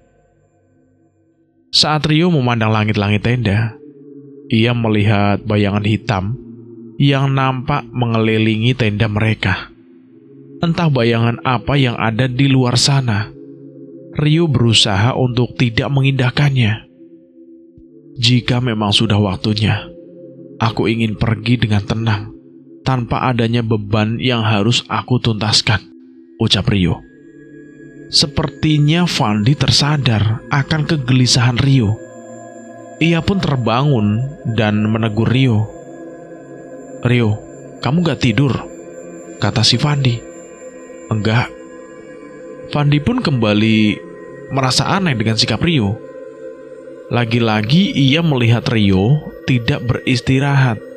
Bahkan ia tidak tidur sedikit pun. Ia sudah menempuh perjalanan yang begitu panjang di dalam pendakian ke puncak Arjuno ini.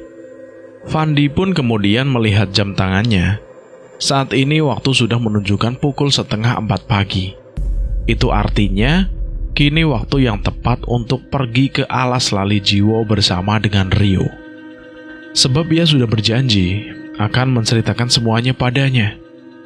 Ayo ke Alas Lali Jiwo, ajak Fandi kepada Rio.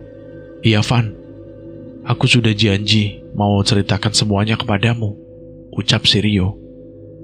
Mereka berdua pun kemudian beranjak dari tenda dan berjalan menuju Alas Lali Jiwo.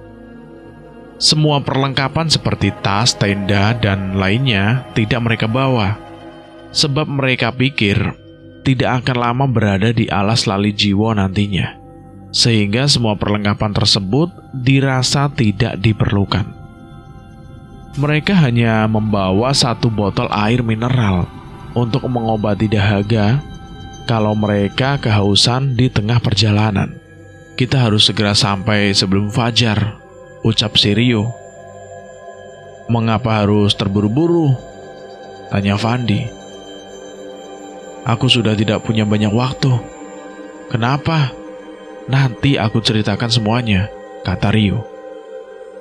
Mereka pun kemudian mempercepat langkah mereka. Perjalanan menuju Alas Lali Jiwo tidak begitu lama, sebab lokasinya bersebelahan dengan tempat di mana mereka mendirikan tenda. Tak lama setelahnya, mereka berdua pun berhasil sampai di Alas Lali Jiwo. Mereka berdua bergegas masuk ke dalam alas tersebut. Baru beberapa langkah masuk ke dalam Alas Lali Jiwo, suasana mencekam mulai dirasakan oleh Fandi. Ini beneran? Kita mau berbincang di sini?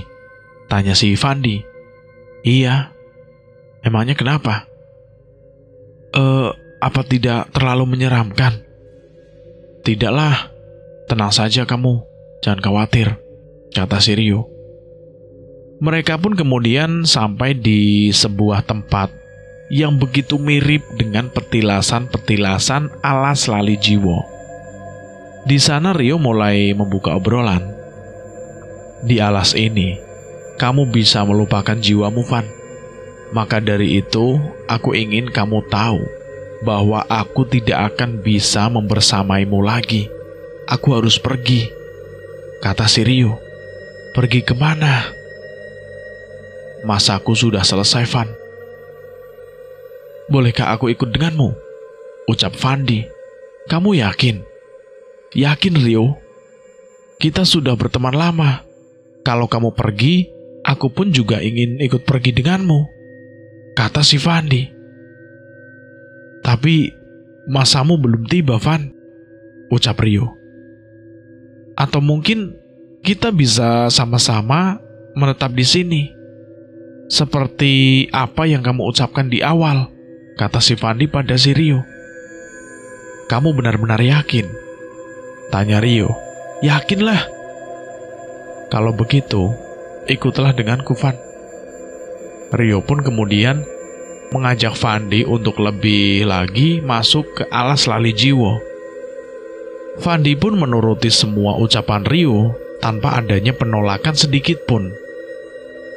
Mereka pun semakin masuk ke dalam alas Lali Jiwo, sehingga mereka pun sampai di sebuah tempat yang tak asing bagi Fandi.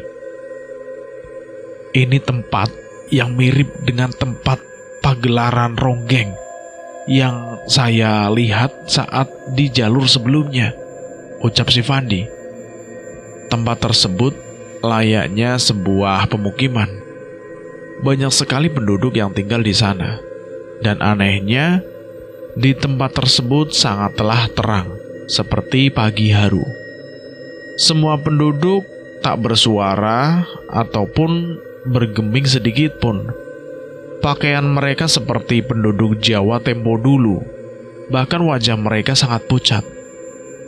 Ini di mana? Ucap si Fandi. Rio pun tidak menjawab pertanyaan Fandi. Ia malah tersenyum dan bertingkah aneh. Ia bahkan meninggalkan Fandi seorang diri. Fandi berusaha untuk mengejar Rio, namun ia terlanjur kehilangan jejak Rio. Namun, Fandi masih berpikir positif. Ia berpikir bahwa mungkin saja Rio ingin buang air kecil atau buang hajat, sehingga ia enggan untuk meninggalkannya seorang diri. Atau mungkin Rio memiliki agenda lain yang mendesak. Sembari menunggu Rio datang, Fandi pun duduk di sebuah tempat yang tak jauh dari pendopo perkampungan yang ia lihat dan ia datangi saat ini. Fandi merenung seorang diri. Ia bahkan bingung di mana saat ini ia singgah. Apakah tempat yang semestinya atau dirinya tersesat tanpa arah? Saat sedang terdiam diri, tiba-tiba ada seorang yang menepuk pundak Fandi dari arah belakang. Fandi pun menoleh ke arahnya. Nampak seorang perempuan tua yang memiliki wajah meneduhkan menatap ke arah Fandi. Sosok perempuan itu sangat mirip dengan sosok nenek Fandi yang telah tiada. Nak, sedang apa kamu di sini? Ucap sang nenek itu. Anu nek, saya nunggu teman saya, kata si Fandi. Dia bukan temanmu. Dia teman saya, nek. Bahkan kami mendaki bersama sejak awal. Tapi bukan dia. Maksud nenek, bukan dia apa ya? Temanmu telah tiada sejak awal. Orang yang membersamai pendakianmu adalah makhluk lain, ucap nenek itu. Kok bisa, nek? Aku masih tidak percaya. Sebab semuanya terasa nyata, nek. Dia telah tiada sejak awal. Lalu sekarang kemana dia perginya, nek? Nanti kamu akan tahu setelah kamu pulang. Memangnya saya akan pulang kemana, nek? Bukankah saya harus menetap di sini? Temanku Rio mengajakku untuk menetap dan aku harus mencarinya, nek. Ucap si Fandi kepada nenek itu. Tidak perlu. Kamu kembalilah. Semua orang menunggu, ucap sang nenek. Menunggu saya, nek? Iya, tentu menunggu kamu. Lalu, bagaimana caranya aku bisa pulang, nek? Bagaimana dengan teman saya Rio itu? Nenek akan temani kamu. Nenek akan antarkan kamu pulang. Lalu si Rio gimana, nek? Biarkan dia di sini. Tidak bisa, nek. Saya berangkat bersama Rio. Dan saya pulang pun harus bersama dia juga, Nek. Fandi pun kemudian bergegas pergi meninggalkan sang nenek. Ia mencari keberadaan Rio. Ia yakin Rio masih ada di sekitar tempatnya berdiri saat ini. Fandi harus menemukan Rio dan mengajaknya untuk kembali bersama. Perilah menetap sepertinya ini bukan tempat yang tepat. Sebab banyak hal yang perlu mereka tuntaskan segera. "Rio! Rio!" panggil si Fandi. Rio sama sekali tidak mendengar teriakan Fandi. Sementara Fandi terus mencari Rio ke sana kemari. Fandi pun mulai panik karena khawatir terjadi suatu yang buruk kepada Rio, temannya tersebut. "Rio, kamu di mana? Kamu baik-baik saja bukan?" teriak Fandi. Tiba-tiba terdengar suara yang mirip dengan suara Rio. Suara itu berbisik kepada Fandi. "Pulanglah," ucap suara tersebut, mirip dengan suara Rio. Fandi pun mencari tahu lebih jauh sumber suara tersebut. Ia berharap suara itu benar-benar suara Rio. Ia pun mencari dan mencari, namun tidak ada hasil yang berarti. Semuanya nihil, dan Fandi merasa sangat kecewa dengan hal itu. "Rio, kamu di mana, Rio?" teriak Fandi. Fandi merasa sangat marah, kecewa, dan sedih. Di satu sisi ia marah karena Rio meninggalkannya. Namun di sisi lainnya, ia merasa sedih karena tak kunjung menemukan Rio. Ia khawatir Rio menghilang karena saat ini ia mungkin mengalami hal buruk. Fandi pun kini hanya bisa terdiam. Dia hanya memiliki 1 botol air mineral.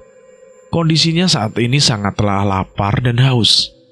Ia pun kemudian menghabiskan air mineral itu, air yang dibawanya, meskipun hal tersebut tidak mengurangi rasa lapar di dalam dirinya sendiri. "Apa lebih baik aku ikut ucapan nenek itu saja?" ucap Fandi dalam hatinya. Ia berpikir mungkin saja hal-hal yang diucapkan oleh sang nenek adalah sebuah kebenaran. Ia pun kemudian mencoba mengikuti saran dari sang nenek untuk segera keluar dari tempat ini. Namun Fandi bingung sebab dia tidak tahu jalan keluar yang benar. Ia pun kemudian mulai mencari-cari jalan keluar dari tempatnya saat ini. Ia bahkan berharap bisa bertemu lagi dengan sang nenek itu, sebab ia ingin menanyakan jalan keluar yang nenek itu tawarkan kepadanya. Andai aku bisa mendapatkan kesempatan bertemu dengan nenek itu lagi, pasti tidak akan aku sia-siakan kesempatan untuk keluar dari sini, ucap Fandi dalam hatinya. Ia pun kemudian terus berjalan tanpa arah, hingga akhirnya dia melihat seekor burung yang berada tepat di hadapannya. Dan anehnya, burung itu tidak terbang, melainkan ia berjalan kecil menyusuri tanah. Ia berjalan tepat di depan Fandi. Apa burung ini adalah sebuah petunjuk, kata si Fandi. Fandi pun kemudian mengikuti arah burung tersebut. Benar saja, burung itu menuntun Fandi menuju jalan yang semestinya. Fandi pun semakin yakin untuk mengikuti burung tersebut. Mereka berjalan dengan begitu pelan. Fandi pun semakin optimis dia akan bisa keluar dari tempat ini melalui tuntunan dari burung yang ada di depannya tersebut. Dan benar saja, setelah berjalan cukup lama, akhirnya Fandi melihat hamparan tanah luas dan tenda yang dibangunnya bersama Rio. Namun belum sempat sampai di tendanya tersebut, Fandi sudah terbujur lemas di atas tanah. Saat itu hari sudah mulai sore. Para pendaki yang kebetulan melintas pun mendekat ke arah Fandi, yang saat itu tidak sadarkan diri. Akhirnya mereka pun menolong Fandi dan membawanya kembali turun ke pos awal dengan menggunakan tandu yang mereka buat sendiri. Sesampainya di pos pendakian awal, semua orang terkejut dengan keberadaan Fandi. Sebab ternyata Fandi telah menghilang selama 1 minggu di jalur pendakian Gunung Arjuno. Bahkan para penduduk sudah berusaha untuk mencari keberadaan Fandi. Pihak keluarga pun sudah begitu kalut dengan menghilangnya Fandi yang tanpa jejak. Sebab saat melakukan pendakian, Fandi mengatakan bahwa ia akan berangkat bersama Rio. Dan sesaat setelah Fandi berangkat ke pos pendakian Gunung Arjuno, orang tua Fandi mendapatkan kabar bahwa Rio meninggal. Namun anehnya, Fandi tak kunjung pulang. Hal tersebut membuat orang tua Fandi merasa sangat khawatir. Saat mengetahui Fandi ditemukan dalam keadaan selamat, orang tua Fandi pun bergegas menuju base camp pendakian Gunung Arjuno untuk memastikan kondisi anaknya tersebut. Setelah diobati, perlahan-lahan Fandi pun sadarkan diri. Namun, kalimat yang pertama kali diucapkan oleh Fandi adalah ia menanyakan keberadaan Rio. "Rio di mana? Rio di mana? Tolong selamatkan Rio. Dia masih di atas sana," ucap Fandi dengan gemeteran. Orang tua Fandi pun hanya bisa meneteskan air mata saat anaknya tersebut menanyakan keberadaan Rio. Sedangkan sudah 1 minggu berlalu, Rio meninggal dunia. "Rio sudah meninggal, Van," ucap orang tua Fandi.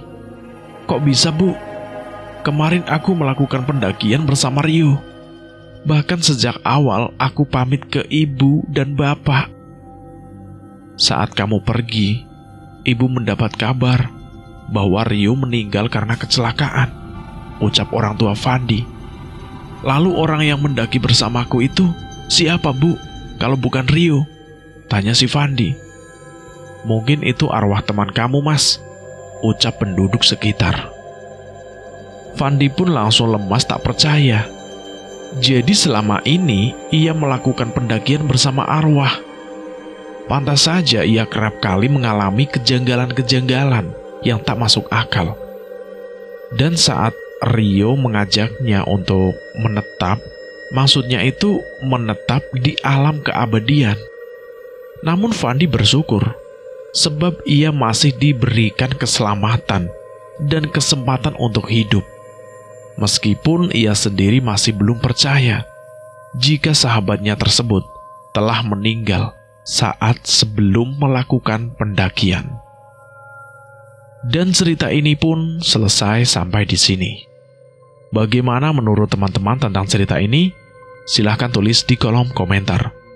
Dan buat teman-teman yang belum mendengarkan episode sebelumnya, alangkah baiknya mendengarkan terlebih dahulu agar mengerti alur ceritanya. Dan buat teman-teman yang baru bergabung di channel ini, silahkan klik tombol merah dan tombol loncengnya agar tidak ketinggalan cerita menarik lainnya di channel ini. Dan terima kasih juga buat penulis yang sudah memberikan cerita ini kepada kami. Dan saya mohon maaf jika ada kesalahan kata. Saya pamit undur diri. Akhir kata, wassalamualaikum warahmatullahi wabarakatuh. Salam horor.